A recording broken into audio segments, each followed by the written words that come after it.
warahmatullahi wabarakatuh.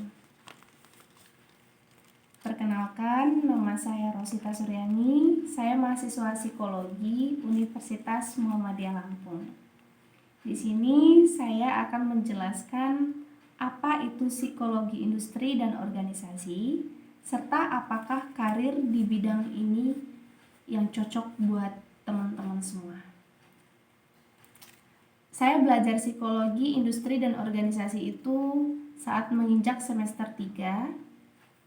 Baik, saya akan menjelaskan apa pengertian psikologi industri dan organisasi terlebih dahulu ya. Jadi psikologi industri dan organisasi itu adalah cabang psikologi yang menerapkan teori dan prinsip psikologi ke organisasi. Bidang ini berfokus meningkatkan produktivitas di tempat kerja dan masalah-masalah terkait seperti kesejahteraan fisik dan jiwa karyawan. Psikologi industri ini dan organisasi melakukan berbagai jenis tugas teman-teman, termasuk mempelajari perilaku dan sikap karyawan, mengevaluasi perusahaan, dan melakukan pelatihan kepemimpinan. Tujuan dari bidang ini adalah mempelajari dan memahami perilaku manusia di tempat kerjanya. Selanjutnya, saya akan menjelaskan dari dua sisi psikologi industri dan organisasi. Jadi, teman-teman, psikologi industri dan organisasi memiliki dua sisi utama. Yang pertama adalah sisi industri, yang meliputi mengelola kecocokan seseorang dengan pekerjaan tertentu. Sisi PIO ini seringkali disebut psikologi personel. Orang-orang yang bekerja di bidang ini menilai karakteristik karyawan lalu mencocokkannya dengan pekerjaan yang membuatnya bisa bekerja optimal, teman-teman. Tugas lain dari sisi industri adalah melatih karyawan meningkatkan standar performa kerja dan mengukur performa kerja teman-teman. Berikutnya sisi lainnya adalah sisi organisasi. Sisi ini lebih berfokus pada bagaimana cara organisasi mempengaruhi perilaku individu.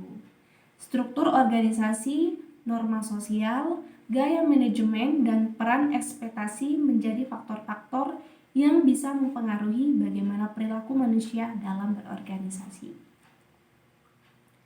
Baik teman-teman, selanjutnya saya akan menjelaskan apa perbedaan PIO dengan cabang psikologi lainnya.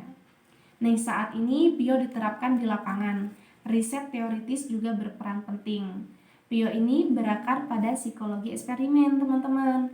Ada beberapa subbidang yang berbeda dalam PIO, seperti interaksi manusia komputer, psikologi personel, dan faktor manusia.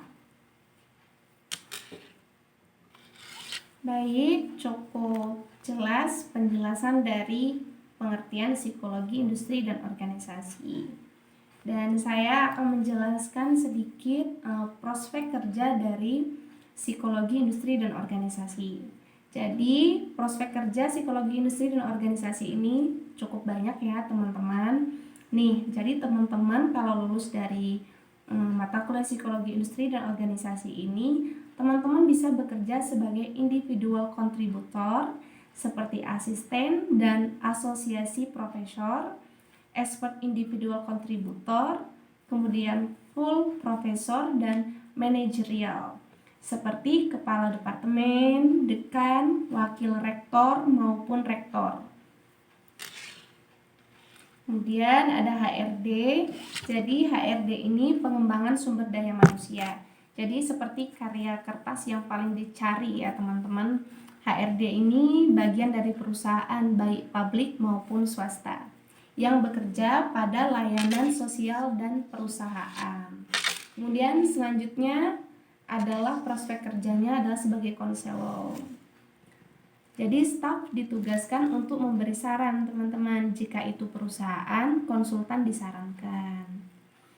Juga selanjutnya sebagai psikolog, teman-teman. Psikolog juga memenuhi peran master psikologi dan kepala psikologi klinis untuk mendapatkan gelar.